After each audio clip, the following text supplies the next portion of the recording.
अल्हम्दुलिल्लाह अल्हम्दुलिल्लाहिल हन्नानिल मन्नान अल्लज़ी खलक़ल इंसान व अल्लमहुल बयान वस्सलातु वस्सलामु अला रसूलिही सय्यिदिल इंसी वल जान व अला आलिही व अस्हाबिही ज़विल खैरि वल इहसान अम्मा बअद फ़अऊज़ु बिल्लाहि मिनश शैतानिर रजीम बिस्मिल्लाहिर रहमानिर रहीम या अय्युहल्लज़ीना आमनू कुतिबा अलैकुमुस्सियामु कमा कुतिबा अलल्लज़ीना मिन क़ब्लिकुम लअल्लकुम तत्तक़ून सदक़ल्लाहु मौलानल अज़ीम। बारगाह रिसालत मुआब सल्लल्लाहु अलैहि वसल्लम में दुरूद पाक का हदिया पेश करें। अल्लाहुम्मा सल्लि अला सय्यिदिना व मौलाना मुहम्मदिन मअदनिल जूदि वल करम व आलिहि व अस्हाबिहिल किराम व इब्निहिल करीम व बारिक व सल्लिम सलातन दाइमतन सरमदन अबदा। अल्लाह तबारक व तआला इस माह सियाम को, रमज़ानुल मुबारक को हम सब के लिए खैर व बरकत और सआदतों वाला महीना बनाए। इसके इस्तक़बाल के लिए हम इसके आने से 2 माह बेशतर ही दुआ किया करते रहते हैं कि अल्लाह रजब व शाबान में हमें बरकत अता फरमा और रमज़ान तक हमारी ज़िंदगी अता फरमा। तो रब तबारक व तआला ने रमज़ान हमारी ज़िंदगी में अता फरमाया, उसका बेपाया करम व एहसान है। रमज़ान को ऐसे गुजारो कि तुम्हें ये एहसास रहे कि शायद मेरी ज़िंदगी का ये आखिरी रमज़ान है। पता नहीं कि इस रमज़ान के गुजर जाने के बाद अगला साल जो रमज़ान आने वाला है वो मेरी ज़िंदगी में आएगा भी या उससे कबल मैं दुनिया से चला जाऊँगा। हम में से कोई नहीं जानता, लेकिन जो रमज़ान मिल चुका है उस रमज़ानुल मुबारक का एहतराम उस एतबार से आप करो। अल्लाह तबारक व तआला ने कुरान में फरमाया कि तुम पर रोज़े फ़र्ज किए गए हैं जैसे पहलों पर किए थे, ताकि तुम परहेजगार बन जाओ, ताकि तुम्हारे अंदर तकवा आ जाए। रमज़ान में सबसे ज़्यादा जिस चीज़ का सामना आपको करना है वो कौन सी चीज़ है? भूख का सामना करना है। तकरीबन 12 से 14 घंटे का रोज़ा होता है, जिसमें आप सहरी से लेकर इफ्तार तक पानी का एक कतरा भी अपने हलक के अंदर नहीं डालते। दुनिया में और भी कुछ मज़ाहिब हैं जिनके यहाँ रोज़े का तसव्वुर पाया जाता है, फास्टिंग, उपवास, लेकिन उसकी शक्ल अलग अलग है। किसी के यहाँ है फ्रूट की इजाज़त है, पकी हुई चीज़ें नहीं खा सकते। किसी के यहाँ है कि पानी पी सकते हैं, बाकी कुछ नहीं। तो रोज़े की शक्ल जो है उन्होंने अपनी अलग अलग बनाई है। कुछ लोगों का ऐसा है कि ज़मीन से निकली हुई चीज़ नहीं खाएंगे, या फिर उसको हांडी पर पकाया गया हो तो वो नहीं खाएंगे, बाकी कुछ और चीज़ें दरख्त से मिली हुई ये सब खा करके रह सकते हैं। मेरे अजीज़ों, उस तरह का अगर रोज़ा रखना है तो साल भर भी हम रख लेंगे इंशाअल्लाहुल अज़ीज़। लेकिन इस्लामी जो रोज़े का कॉन्सेप्ट है, तसव्वुर है, वो सहरी से लेकर इफ्तार तक 2 बड़ी चीज़ों से बचने का नाम है। इंसान के लिए 2 बड़ी चीज़ों से रुकना है। एक, खाने पीने से, ऐसा नहीं कि हराम चीज़ों से बचना है, बल्कि हलाल खाने की चीज़ों से भी बचना है। चावल, रोटी, गोश्त, सब्जी ये सब हलाल ही है आपके लिए, लेकिन हलाल से भी बचना है, हराम की तो बहुत दूर की बात है। दूसरी जो सबसे बड़ी चीज़ जिससे बचना है वो इंसान को अपनी शहवत पर कंट्रोल करना है, अपनी बीवी से, सोहबत से भी उसे बचना है। यहाँ पर भी वही मामला है। हराम ताल्लुक तो बहुत दूर की बात है, बीवी से सोहबत करना, बीवी से जिमा करना, उससे ताल्लुक कायम करना, ये तो हलाल है। लेकिन रोज़े की हालत में उस हलाल चीज़ से भी बचना है। हराम का फिर कहाँ नंबर है? ये आपको इसलिए मैं बता रहा हूं कि खाना पीना भी हलाल था, जिमा करना भी हलाल था मर्द के लिए, आम दिनों में, आम रातों में। लेकिन रोजे की हालत में उन हलाल चीजों से जब बचने का हुक्म है तो फिर हराम चीजों से उसे कितनी दूर रहना चाहिए। दो बड़ी चीजों से बचाया जाता है, और ये दो चीजें इंसान की रोज की जरूरियात में आ जाती हैं। चले खाना पीना तो ये रोज की जरूरत है, लेकिन उसके जिस्मानी सुकून जिसमें रखा गया है, औरत से ताल्लुक गाहे बगाहे इसकी भी उसे जरूरत है। तो खाने पीने से और जिमा से जो रोका गया वो एक लिमिटेड टाइम है। ऐसा नहीं कि पूरे रमजान में ही मना कर दिया गया, बल्कि अल्लाह ताला ने रात को औरतें तुम्हारे लिए हलाल रखा, जैसे दूसरे दिनों में हलाल है। इफ्तारी के बाद से लेकर सहरी तक जो तुम्हारा टाइम है खा पी सकते हो, इसी तरह जिमा भी कर सकते हो। रमजानुल मुबारक के दिनों को क्यों इन तमाम चीजों से दूर रखा गया, ये बड़ी बात है मेरे अजीजों। भूख इंसान के लिए एक ऐसा चैलेंज है। अल्लाह के रसूल सल्लल्लाहु तआला अलैहि वसल्लम ने फरमाया, बसा औकात भूख आदमी को काफिर बना देती है। फ़क्र व फाक़े और इस तरह की गुर्बत से अल्लाह के रसूल सल्लल्लाहु अलैहि वसल्लम पनाह मांगते और फरमाते कि हद से ज्यादा गुर्बत आदमी को कभी कभार कुफ्र की तरफ ले जाती है। बंदा नाशुक्रा हो जाता है, भीख मांगने की आदतें आ जाती हैं, या चोरी डकैती की कोशिशें करने लग जाता है। आज दुनिया में बहुत सारे ऐसे क्राइम हैं, उन क्राइम के पीछे अगर आप वजह ढूंढेंगे कि इसका रीजन क्या है, तो उनका पेट है जो उनको क्राइम करा रहा है, उनकी भूख है जो उनको ये तमाम चीजों पर ले आती है। कुछ औरतें अपने जिस्मों के कारोबार में मसरूफ हैं, उन्होंने अपना जिस्म दे दिया, वो मर्दों के नजर कर दी और अपना जिस्म एक रात के लिए बेचती हैं। तो उनका इसके पीछे रीजन क्या था? तो अक्सर में तो ये समझ में आता है कि उनकी भूख, उनके पेट की जरूरत शहवत से करने वाले कम होंगे, लेकिन अक्सरियत जिन्होंने इस रास्ते को इख्तियार किया, घर की गुर्बत, चंद पैसे आ जाएं, घर संवर जाए, इन तमाम ख्वाहिशात ने उनको इस रास्ते पर लगा दिया। बहुत सारे चोर हैं, बहुत सारे डकैत हैं, उन्होंने चोरी का रास्ता इख्तियार क्यों किया? ये गुर्बत उनको वहां पर ले आई। और एक बार आदमी करने के बाद फिर मालदार हो भी जाए तो फिर वो अपनी पुरानी खसलत छोड़ता नहीं। मिसाल के तौर पर कुछ गुंडे, कुछ डाकू जो डकैत हैं और डाका जनी करते हैं, ऐसा नहीं कि वो गरीब ही रहते हैं, बहुत मालदार हो गए, वो डॉन कहलाने लग गए, करोड़ों की उनके पास जायदादें आ गई, लेकिन वो काम छोड़ते नहीं। वजह यह है कि भूख ने उनको शुरुआत करा दी थी, अब वो भूख उनकी मौत तक मिटती नहीं। भूख की वजह से वो आया था, पेट की भूख, उसको मिटाने के लिए छोटी मोटी चोरियां किया, लेकिन जिस रास्ते को उसने इख्तियार किया कि भूख को खत्म करूं, वो रास्ता ऐसा है कि मौत तक उसकी भूख का वो इलाज नहीं दे सकता। चाहे उसके पास अरबों की जायदाद आ जाए, भूख मिटती नहीं। यही तवाइफ के साथ भी है। वो चंद दिन करके ऐसा नहीं होता कि वो छोड़ दे, उसका बुढ़ापा आ जाए, जिस्म लटक जाए, मगर वो उस कारोबार में जमी रही। वजह यह है कि इस रास्ते पर उसको लाया कौन था? उसकी भूख, उसकी लालच। शुरू में ये सोच करके आई कि चंद दिन मालदारों को राजी कर दें तो मेरा घर संवर जाएगा, मुझे भी कुछ पैसे मिल जाएंगे। तो इस रास्ते को इख्तियार किया तो फिर ये रास्ता उसे मौत तक छोड़ता नहीं, उसकी भूख मिटती नहीं। कल देखा जाएगा, अगली बार देखा जाएगा, ये करते करते उसकी मौत आ जाती है। इसलिए मेरे अजीजों, जिन्होंने भूख पर कंट्रोल नहीं रखा, उनको बहुत खतरनाक रास्तों पर जाते हुए लोगों ने देखा है। और रमजानुल मुबारक इसी रिहर्सल के लिए तुम्हें लाया जाता है।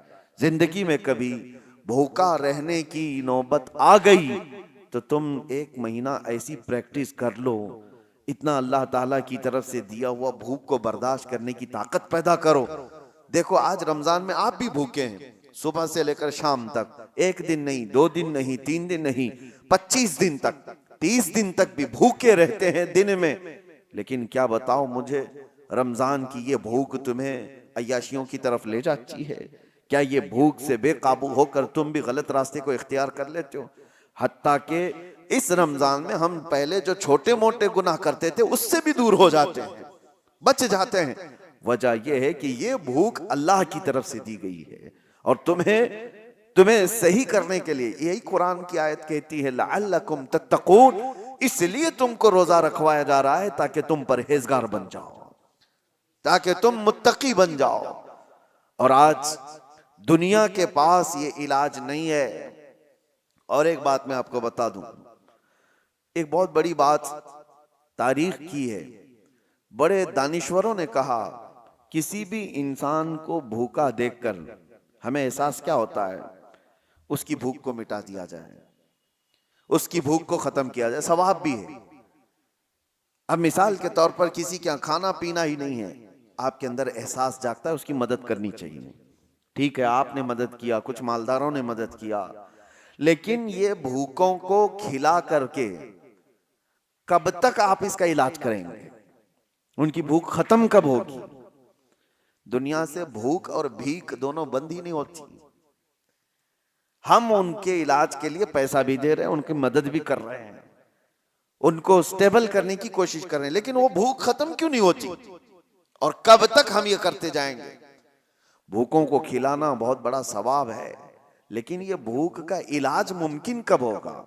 मेरे अजीजों, आप देते रहेंगे, उसको दोबारा भूख लगती रहेगी। दोपहर का खाना आपने खिला दिया, इंसान की तबीयत ऐसी है कि दोपहर में आप उसको मछली, गोश्त, हर चीज बुनी हुई सब कुछ दे दें, पेट फुल हो जाए, भर जाए, ये ज्यादा देर तक नहीं, रात को वापस उसे भूख लगेगी। उसकी बॉडी फिर तलब करती है, चलो आज दिन भर का आपने खिला दिया, कल का क्या होगा? कल फिर उसे भूख लगेगी। तो इंसान को रोज भूख लगती है, हर वक्त पे भूख लग रही है, तो उस भूख को हर वक्त पे आप मुकम्मल करते जाओ, कब तक करोगे? यही रमजान का फलसफा मैं आपको बताना चाहता हूं।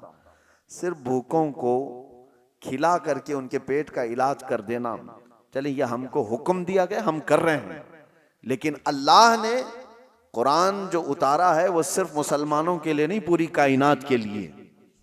सारे इंसान अगर इस आयत पर अमल करें, अल्लाह ने फरमाया हमने तुम पर रमजान के रोजे फर्ज किए इसलिए कि तुम परहेजगार बन जाओ।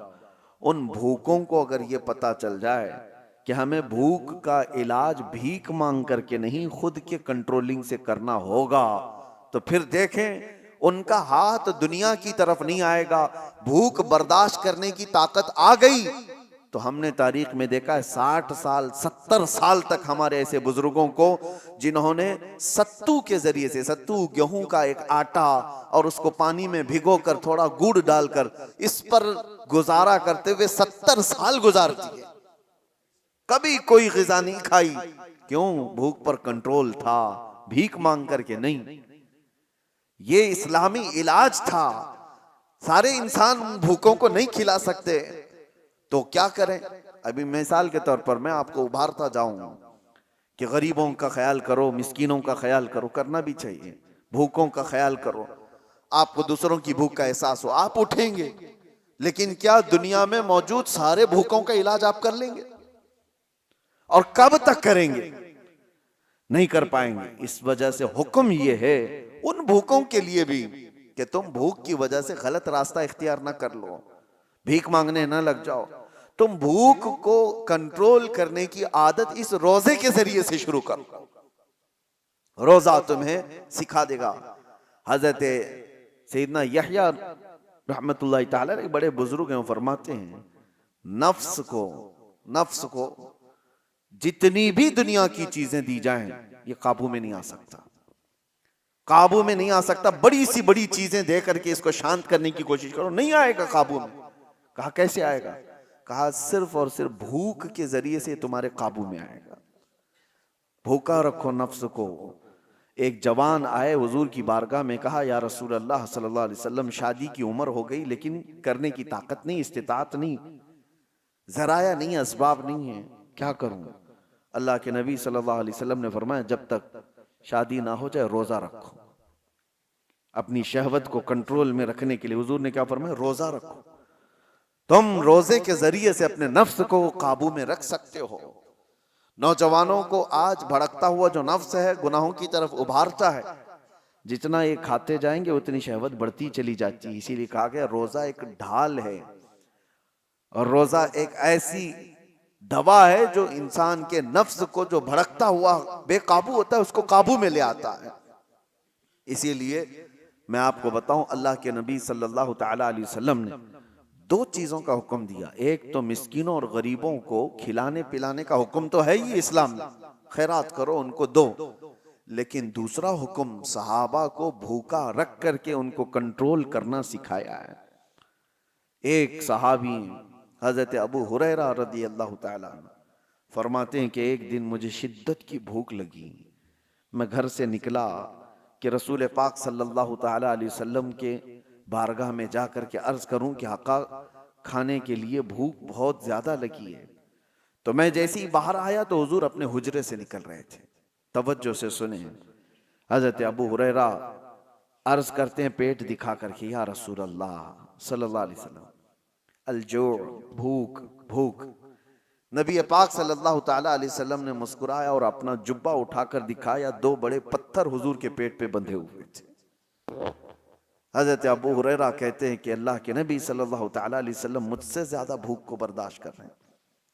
पत्थर बांधना एक अलामत थी कि भूख को कंट्रोल करने के लिए पेट पर पत्थर बांधे जाते थे। फिर भी नबी पाक सल्लल्लाहु ताला अलैहि वसल्लम ने फरमाया, अबू हुरैरा चलो साथ चलते हैं। बाहर निकले तो जैसे ही बाहर निकले हजरत अबू बकर सिद्दीक बाहर घर से आ रहे थे। हुजूर सल्लल्लाहु ताला अलैहि वसल्लम ने उनको देखा, पूछा अबू बकर इस वक्त दोपहर के वक्त किस चीज ने तुम्हें बाहर निकाला? हजरत अबू बकर सिद्दीक कहते हैं भूख ने मुझे घर से बाहर निकाला, मैं कुछ खाने की तलाश में बाहर निकला। हुजूर सल्लल्लाहु ताला अलैहि वसल्लम उन्हें भी साथ ले लिए। थोड़ी दूर गए थे कि हजरत उमर भी नजर आए। हुजूर ने उनसे पूछा, उमर इस वक्त कहाँ जा रहे हो? कहा, या रसूल अल्लाह भूख ने मुझे घर से बाहर निकाला। सबका एक ही मसला है। हजरत उमर भी आए। अब सुनिए, तीनों को रसूल पाक सल्लल्लाहु ताला अलैहि वसल्लम लेकर एक सहाबी के घर गए। वो सहाबी हुजूर पाक सल्लल्लाहु ताला अलैहि वसल्लम की आमद से इतने ज्यादा खुश थे, घर में जो था सब पेश कर दिया। यहां तक तो बात है आगे का वाकया, लेकिन इन तीनों सहाबा से पूछो, मैं इलाज भी आपको बता रहा हूं कि आप दोपहर में भूखे थे, मदीने में कहां जाकर के क्या लाना चाहते थे? अबू हुरैरा आप क्या लाना चाहते? पैसे आपके पास भी नहीं खरीदने की। अबू बकर सिद्दीक व उमर फारूक रदी अल्लाह ताला अन्हु, आप क्या खाने के लिए निकले थे घर से बाहर? तीनों का एक ही जवाब है, हम कुछ खरीदने के लिए या कुछ खाने के लिए नहीं निकले। जब भूख हमें शिद्दत से परेशान करती तो हम चेहरे रसूल को देखने जाते थे। मेरे आका सल्लल्लाहु ताला अलैहि वसल्लम के चेहरे जमाले जहां आरा को देखते, सहाबा का अकीदा था कि जैसी भी भूख हो खत्म हो जाती है। यह है भूख का इलाज। ये आशिकों की बात है। काश हमारी आंखों में वो जमाले मुस्तफ़ा बस जाए। जब दुनिया हमें इस तरह भूख से परेशान करे तो वो तस्वीर यार सामने आ जाए और फिर हुजूर पाक सल्लल्लाहु ताला अलैहि वसल्लम के उस जमाल में मह होकर के हम सारी भूख भूल जाएं। और हुआ है तारीख में ऐसे। अजीजा निगरामी, ये बातें मैं आपके सामने इसलिए कह रहा हूं, वो सिद्दीक अकबर, वो फारूक आजम जिनके नामों में इतनी तासीर है आज कि आज भी बड़ी बड़ी हुकूमतें कांपती हैं उनके दौरे हुकूमत को सुन करके। कैसर और किसरा लर्जा बरंदाम थे उमर इब्ने खत्ताब के नाम से, लेकिन उनका हाल ये है कि वो कहते हैं भूख ने मुझे घर से बाहर निकाला। अल्लाह के रसूल सल्लल्लाहु ताला अलैहि वसल्लम के सबसे करीबी सहाबा हैं, वो भूखे रह करके रिहर्सल कर रहे थे कि भूख पर कंट्रोल हासिल करो। आज हमारे पास सब कुछ है और कुछ मालदार लोगों को जैसी माल की चर्बी आती है उनको लगता है रोजा रखना तो गरीबों का काम है, हमको अल्लाह ने किस चीज की कमी दी। कुछ मालदार ये सोचते हैं कि माल जिसके पास कम है वो रोजे रखे, हमारे पास थोड़ी ना कुछ कमी है। दौलत की ठाट बाट सब कुछ है। अगर तुम दौलत को कंपेयर करना चाहो तो उस्मान गनी के कदम तक भी नहीं पहुंच सकते। लेकिन उन्होंने भी भूखा, ये रमजान की बात नहीं कर रहा हूं जो सहाबा की, आम दिनों की बात कर रहा हूं, आम दिनों की बात। हजरत उस्मान गनी रदी अल्लाह तआला अन्हु का हाल तो ये था, मियाँ उनके माल से तुम्हारा क्या कंपैरिजन।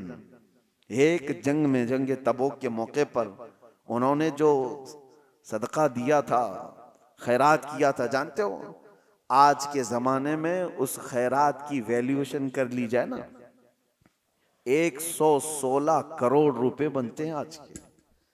वह हजरत उस्मान गनी ने एक ही जंग में दान कर दिए थे। वो खैरात करते थे तो 116 करोड़ आज की कीमत बनती है कोई खैरात करने वाला? और जाहिर सी बात है पूरा माल नहीं, अपने माल का थोड़ा सा हिस्सा उन्होंने खैरात किया था। तो माल कितना था उनके पास उस जमाने में। और यही वजह है कि हजरत उस्मान गनी रज़ियल्लाहु ताला अन्हु का माल आज भी मदीने में मौजूद है, आज भी है। उनके नाम की होटल्स हैं, उनके ही खाते में जाती हैं। मदीने तैयबा की म्युनिसिपैलिटी का खर्चा हजरत उस्मान गनी के माल से पूरा किया जाता है। आज उनका माल खत्म नहीं हुआ, आज भी मौजूद है वक्फे उस्मान। मैं ये कह रहा हूं इतने बड़े मालदार, इतना कुछ उनके पास था, लेकिन जिंदगी गुजारने के लिए उन्होंने भी भूख को इख्तियार किया है, भूख को इख्तियार किया। एक बार तो ऐसा हुआ कि एक सहाबी हुजूर के पास आए, कहा या रसूल अल्लाह सल्लल्लाहु अलैहि वसल्लम शादी के लिए माल कुछ खरीदने की मुझे जरूरत है, सामान खरीदने की, कुछ माल चाहिए। हुजूर ने कहा कि जाओ उस्मान के पास अपने शादी के अखराजात के पैसे ले लो, कहना कि मैंने भेजा है। वो साहबी आए हजरत उस्मान गनी के घर पर, तो अभी वो दरवाजे पर पहुंचे थे, हजरत उस्मान की गरजदार आवाज आ रही थी अंदर से। ये साहबी ठिठक कर खड़े हो गए, सुना कि डांट रहे हैं वो किसी को, वो अपने खादिम को डांट रहे थे, अपने गुलाम को डांट रहे थे हजरत उस्मान गनी। ये कान लगाकर बाहर से सुनते हैं कि किस बात पर डांट रहे हैं। तो देखा कि खादिम को, गुलाम को इस बात पर डांट रहे हैं कि चिराग में उसने बत्ती थोड़ी ज्यादा कर दी थी, तेल ज्यादा जल रहा था, बत्ती को थोड़ा सा लंबा कर दिया था तो तेल ज्यादा जल रहा था। उस्मान गनी इस बात पर खादिम को खूब डांट रहे हैं। तो ये सहाबी बाहर से सुनते हैं और वापस चले जाते हैं। जो अपने घर में चिराग के तेल जलने पर गुस्सा करता हो, मेरी शादी का खर्चा कहां से देगा? वापस चले गए। दूसरे दिन आए, वही वक्त था, आज फिर गरजदार आवाज आ रही थी अंदर से। इन्होंने सुना आज फिर किसी को डांट रहे हैं, आज फिर खादिम को डांट रहे थे। किस बात पर? इस बात पर कि दाल में नमक ज्यादा किया हुआ है, ज्यादा नहीं, टेस्टी बनाया हुआ है। नमक के बगैर तो टेस्ट आता नहीं, तो टेस्ट अच्छा कर दिया। तो हजरत उस्मान गनी उस पर उसको डांट रहे हैं कि नमक इतना इस्तेमाल कर लिया कि दाल लज्जत वाली हो गई है, ज्यादा खाई जा सकती है। तो ये साहबी जो बाहर खड़े थे उन्होंने कहा ये तो दाल पर और चिराग पर गुस्सा करते हैं, ये मेरे शादी का खर्चा कहां से देंगे? वो वापस पलट रहे थे, हजरत उस्मान गनी ने उनको देख लिया, कहा कि कल भी तुम आए थे, आज भी तुम आए, क्या बात है, किस लिए आए? उन्होंने कहा बात दर हकीकत यह है कि अल्लाह के नबी सल्लल्लाहु अलैहि वसल्लम ने तुम्हारे पास मुझे भेजा, मेरे शादी के अखराजात आपसे मैं हासिल करूं, लेकिन आप 2 दिन से मैं देख रहा हूं गुस्से में हैं, खादिम को खूब डांटे जा रहे हैं, कभी चिराग पर कभी दाल पर। मैंने ये सोचा कि कहां मेरी शादी हो सकती है इनके माल से। हजरत उस्मान गनी ने कहा कसम खुदा की, तू क्या अल्लाह के नबी का हुक्म हो तो 70 शादियां मैं तन्हा कर दूं। लोगों के मदद के लिए मेरा माल खुला हुआ है, लेकिन जो तुमने देखा मेरे घर में वो मेरे अपने जरूरत के लिए चीजें थी। खादिम ने चिराग को, बत्ती को ज्यादा किया, तेल ज्यादा जलता गया, नमक इतना डाल दिया कि दाल ज्यादा खाई जा रही। इस बात पर मैंने गुस्सा इसलिए किया कि कल क़यामत के दिन रब्बे जुल जलाल अगर हिसाब ले ले, क्या उस्मान तुझे इतनी ही रोशनी की जरूरत थी, तूने इतना ज्यादा क्यों जलाया? अगर रब तबारक व तआला हिसाब ले ले कि तूने दाल जितने पर तेरा गुजर हो सकता था उससे ज्यादा खाया क्यों, इसकी लज्जत बढ़ गई तेरी, तो मैं क्या जवाब दूंगा? इसलिए तरबियत के लिए मैं अपने खादिम को डांट रहा था, ये नहीं कि दूसरे को देने के लिए कभी डांटा है। ये हजरत उस्मान गनी थे जिन्होंने मालदारी के औज पर पहुंच करके भी कंट्रोलिंग दिखाया दुनिया को। आज लोग ये समझते हैं बहुत माल आ जाए तो हमारा नहीं है काम रोजा रखना, तरावी पढ़ना, ये गरीबों का काम है। और अगर तुम्हारे दिमाग में ऐसा है तो ठीक ही है कि अल्लाह गरीबों को पसंद भी फरमाता है। अल्लाह ताला गरीबों के घर रमजान भेजा है, वो रोजा भी रखते हैं और तरावी भी पढ़ते हैं, और इस्लाम गरीबों से शुरू हुआ है और गरीबों में खत्म भी हो जाएगा। मेरे अजीजों, भूख के मुतालिक एक बात और अर्ज कर दूं, कहां सहाबा इकराम ने अपने घरों में किस तरह किया। हुजूर सल्लल्लाहु ताला अलैहि वसल्लम एक दिन घर से निकले, उस वक्त भी एक सहाबी हुजूर के साथ है। कहते हैं कि रसूल पाक सल्लल्लाहु ताला अलैहि वसल्लम हजरत फातिमा के घर गए। हजरत फातिमा उस वक्त घर में अकेली बच्चों के साथ, देखा कि आवाज नहीं निकल रही है बच्चों की। हजरत फातिमा रदी अल्लाह ताला नहीं, मैं ये बात बाद में अर्ज करता हूँ। हुजूर पाक सल्लल्लाहु ताला अलैहि वसल्लम की एक दावत हुई हजरत अबू अय्यूब के घर। हुजूर पाक सल्लल्लाहु ताला अलैहि वसल्लम जैसे ही पहुंचे, उन्होंने एक बकरी का बच्चा ज़बह किया और आपकी दावत कर दी।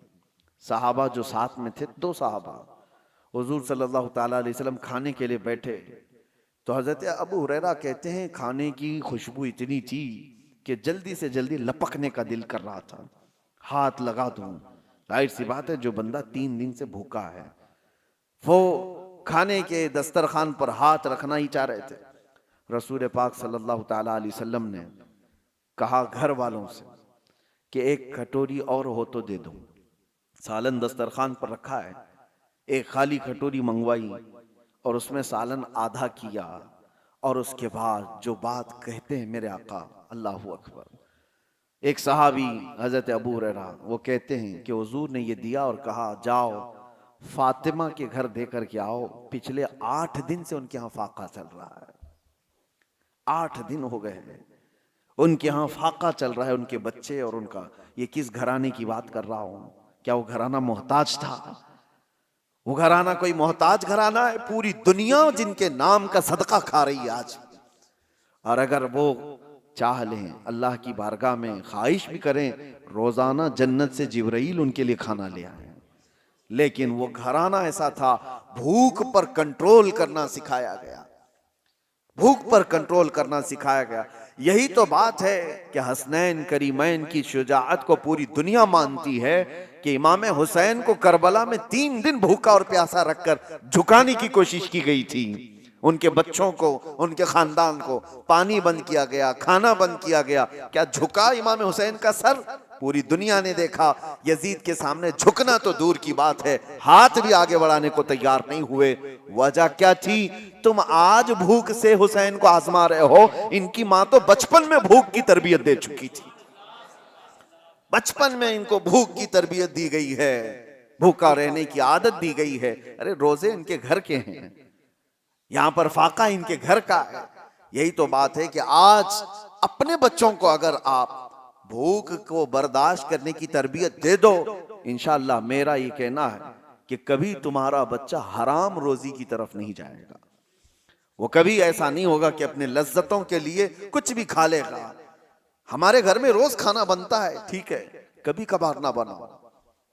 मैं खुद मेरे वालिद गिरामी को देखता, किसी दिन पूरा का पूरा ऑफ, कुछ भी नहीं, वो मुरमुरे होते थे।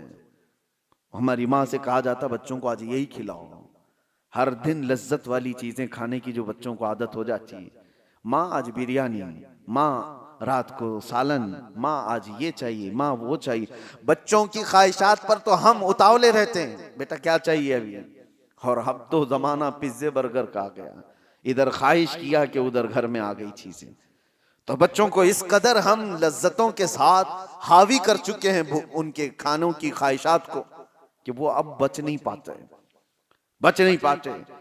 और एक दिन अगर उनको हल्की ग़िज़ाएं कहो कि कभी दाल चावल खा लो, कितने घरों से हमें ये बात आती है, उनकी माएँ या उनके घर वाले कहते हैं, घर में किसी दिन सब्जी पकाई जाए तो ये बच्चे घर से ही भाग जाते हैं, कहते हैं आज खाना नहीं है। क्या बना है घर में? कुछ खाना थोड़ी है, बाहर जाएंगे, चाइनीज खाना है।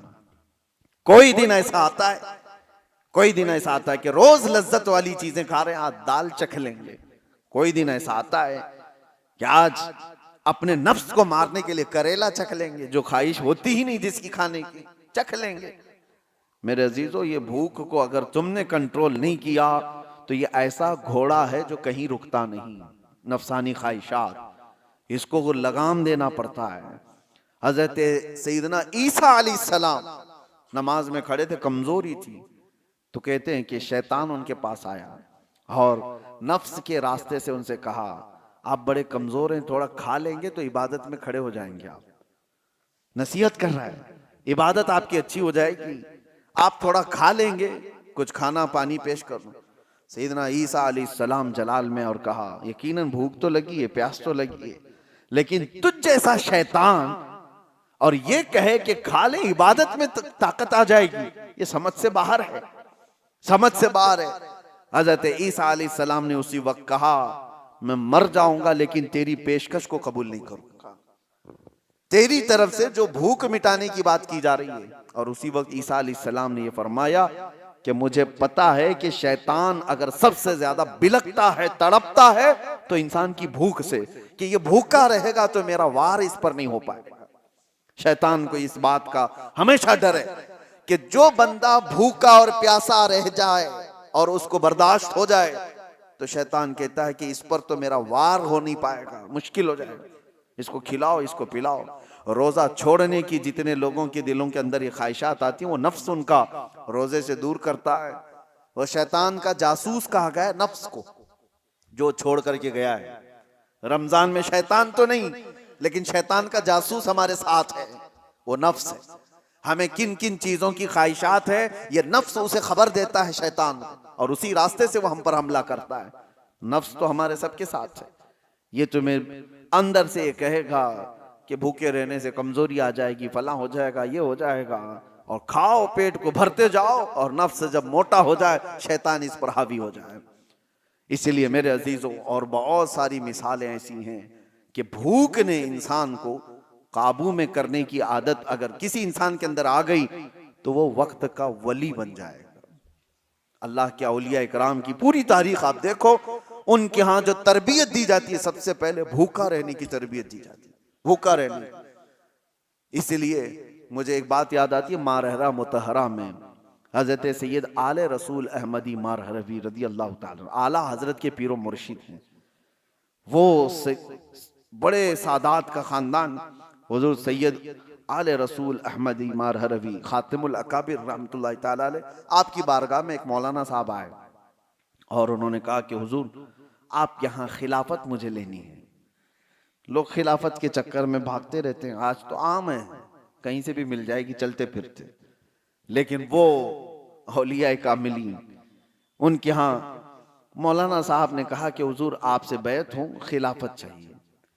तो हजरत खातिमुल अकाबिर ने कहा, आज तो आए यहाँ आप रात में, खाना खाइए, आराम कीजिए, कल देखेंगे, बात करेंगे।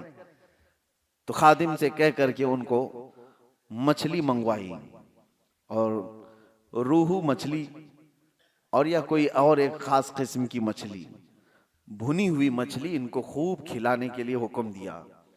हजरत ने उनको खूब खिलाया, लेकिन खादिम से कहा था पानी मत देना, मछली पेट भर करके खिलाओ। उनको खूब मछली परोसी गई, और जैसी वो शिकम सैर हो गए, खादिम ने कहा आता हूं, और दरवाजा बंद करके चला गया। पानी कुछ दिया ही नहीं, और मछली जब पेट में जाए तो शिद्दत की प्यास लगती आदमी। और वो खास किस्म की मछली थी जिसको भूना गया था अलग अंदाज से, वो अंदर जाकर के बेकरारी बेचैनी बढ़ गई। वो पुकारते रहे अंदर से, पानी पानी पानी, कोई सुनने को तैयार नहीं। हजरत का हुक्म था पानी मत दो। सुबह तक वो बेचारे इधर से उधर तड़पते रहे, उनकी आंखें चौड़ी हो गई, सुबह हलक से जबान बाहर आने लग गई। कहा क्या मेहमान नवाजी, सादात का घराना है, क्या मेरे साथ किया गया है। सुबह फजर में खादिम जैसी दरवाजा खोला, लपक के उसको पकड़ लिया, कहा कि अभी तुझे मार डालूंगा, फलां कर दूंगा। जितना गुस्सा था सब निकाल दिया, उसके कपड़े पकड़ के फाड़ दिए। कहा रात को खाना खिलाया, पानी नहीं दे सकता था। उसने कहा मैंने कुछ नहीं किया, जिस पीरो मुर्शिद के पास आप खिलाफत लेने आए थे उनका हुक्म था। कहा चलो उनसे ही बात करता हूं। ताव में थे जो कल खिलाफत लेने आए थे, आ करके कहा कि ये कैसी मेहमान नवाजी है आपकी, क्या आपके यहाँ ऐसा किया जाता है, पानी नहीं दिया जाता है, फला फला फला, नॉन स्टॉप सब चीजें कह गए। हजरत खातिमुल अकाबिर ने कहा पानी दे दो, पानी दो, और उसके बाद इनको नजराना देकर रुखसत करो। पानी देकर उनको सब ठंडा किया गया। तो फिर उन्होंने कहा हजरत आपने कहा था कल रात में कि आज रात खाना खाकर सो लो, कल खिलाफत की बात करेंगे। आपने कहा जो अपनी प्यास बर्दाश्त नहीं कर सकता वो अपनी खिलाफत के बोझ को कहां उठा सकता है। एक रात की प्यास नहीं बर्दाश्त कर सकता, वो इतनी बड़ी जिम्मेदारी को कहां उठा सकता है। जाओ अभी तुम्हारी तरबियत की जरूरत है। यह औलिया कामिलीन, सूफिया कामिलीन का तरीका रहा है कि अपने मुरीदीन को पहले भूख से वो आजमाते थे और उनको रिहर्सल करवाते थे कि कंट्रोल करना सीखो, भूख और प्यास इंसान को बेकाबू करती है। यही तो बात है। आज भी आप इसका जलवा देख सकते हैं जो मैंने बताया, मौलाना साहब का जलाल, जो अपने उस घराने पर भी जलाल कर गए जिस पर खिलाफत की तवक्को लेकर आए थे। उसका आप उसकी एक झलक आप अपने यहां भी देख सकते हैं। शाम का वक्त देखो, असर के बाद सबका चेहरा और किस अंदाज से इनका पारा गर्म रहता है। इफ्तारी से पहले किसी मुसलमान को टच भी कर दे कोई, जंग हो जाती है। बाहर सड़कों पर तो अक्सर ये देखा गया है कि ये बेचारा सामान खरीदने जा रहा है, बाइक भगा रहा है, उसको ना इधर की दिख रही ना उधर की दिख रही है, खुद ही जाके किसी को ठोका और फिर उसके बाद लड़ाई भी खुद ही कर रहा है, सामने वाले को खुद ही नीचे करके मारने की कोशिश कर रहा है। वजह यह है कि ये वही जलाल है जो सुबह से शाम तक भूख और प्यास बर्दाश्त नहीं हो रही है। ये अल्लाह ताला की अता है जो तुम महफूज हो। अगर अल्लाह तबारक व ताला की रहमत ना हो तो हम घंटों भी बर्दाश्त नहीं कर पाएंगे। ये अल्लाह की अता है, उसकी रहमत साथ है। इफ्तारी के मौके पर आप देखो, दस्तरखान पर खाना आपको थोड़ा सा ही है, लेकिन दस्तरखान पर इज्तिमाई तौर पर अगर आप बैठे रहो कभी मस्जिद वगैरह में, अरे केले का एक टुकड़ा भी तुम्हारे सामने वाला बाजू वाला उठा लिया तो गुस्सा आ जाता है। शरबत का गिलास आपके पास रखा था, किसी और ने सामने से उठा लिया, अरे मिलेगा बाद में भी, लेकिन उस वक्त बर्दाश्त नहीं होता। एक गिलास शरबत कोई ले लिया तो गुस्से में उसको देखने लग जाते हैं, भाई अपने सामने का देख, मेरा क्यों उठाता है। तो ये जो जलाल है ये वही है जो सुबह से शाम तक भूखे रहे। अल्लाह अकबर। मेरे आका सल्लल्लाहु तआला अलैहि वसल्लम के दरबार में बस ये आखिरी बात, एक बार इफ्तार का दस्तरखान सजा हुआ है। हुजूर पाक सल्लल्लाहु अलैहि वसल्लम हजरत आयशा से कहते हैं, आयशा हुजरे में थी, देखो बाहर कोई मुसाफिर तो बाकी नहीं रह गया, हमारे दस्तरखान पर आ जाए। हजरत आयशा कहती है, मैं हुजरे से खिड़की में झांक कर देखती हूँ तो जन्नतुल बकी कब्रस्तान के पास एक दरख्त था, वहां कोई अपने घोड़े को बांधता हुआ एक आदमी नजर आया। हुजूर से वो अर्ज करती हैं कि आका एक मुसाफिर दिखता है कहीं दूर से आया हुआ। हुजूर ने अपने सहाबा को भेजा, जाओ जो आया है उसको ले आओ दस्तरखान पर। तो साहबी गए और उनसे पूछते हैं कहां से आए हो। बड़ा लंबा सफर तय करके कोई आया हुआ था और उसने पूछा कहां का इरादा है। तो आने वाले मुसाफिर ने कहा मैं मोहम्मद सल्लल्लाहु अलैहि वसल्लम को देखने आया हूं। कहा चलो वो तुम्हारे इंतजार में। उसे मालूम भी नहीं था। दस्तरखान पर सब बैठे, वो दस्तरखान पर आकर बैठ गए। एक ही दूध का प्याला था और 70 सहाबा बैठे हुए। एक दूध का प्याला। कभी तादाद सहाबा की जो असहाबे सुफ़ा हुजूर के साथ, नबी पाक सल्लल्लाहु ताला अलैहि वसल्लम दस्तरखान पर बैठे, सबसे पहले वो नए आए हुए अजनबी मुसाफिर को हुजूर ने प्याला पेश किया। उसने उठाया और पूरा ही पी गया। अब जाहिर सी बात है रोजे का वक्त है, जलाल कैसा होना चाहिए कि हमारे लिए थोड़ी सी तो चीज छोड़ता। किसी एक की भी माथे पर कोई शिकन नहीं, बल्कि मेरे आका ने उसको पूरा शिकन सैर होकर पीते हुए देखा तो मुस्कुराया और कहा अल्लाह तुझे सैराब कर दे। ये नहीं कि अब हम क्या करेंगे। एक खजूर ली, खुद हुजूर पाक सल्लल्लाहु ताला अलैहि वसल्लम आधा चबाए और उसके बाद सहाबा को दिया। इसी पर इफ्तार हो गई। किसी ने आने वाले मुसाफिर से नहीं कहा कि सबका तू खा गया। यही तो बात है कि आका के बारे में कहा गया है, आता है फकीरों पे उन्हें प्यार कुछ ऐसा, खुद भीख दे और खुद कहे मंगते का भला हो। वो दरबारे रिसालत में ये सब्र सिखाया गया था सहाबा को कि भूख और प्यास जितनी भी हो, लेकिन दूसरे की अगर जरूरत है तो तुम्हारी माथे पे शिकन ना है, पहले उसकी जरूरत पूरी हो जाए। अल्लाह करीम इस रमज़ानुल मुबारक के रोज़ों से हमें हिदायत की तौफीक अता फरमाए। मौला करीम हमारे नफ्स को कंट्रोल की तौफीक हमें अता करे और अल्लाह ताला अपने वादे के मुताबिक हमें इस माह मुबारक में परहेजगारी अता फरमाए, तकवा अता फरमाए और रसूल करीम सल्लल्लाहु ताला अलैहि वसल्लम की बारगाह का कुर्ब हमें नसीब फरमाए। व आखिर दावाना अनिल हम्दुलिल्लाहि रब्बिल आलमीन। अस्सलामु अलैकुम।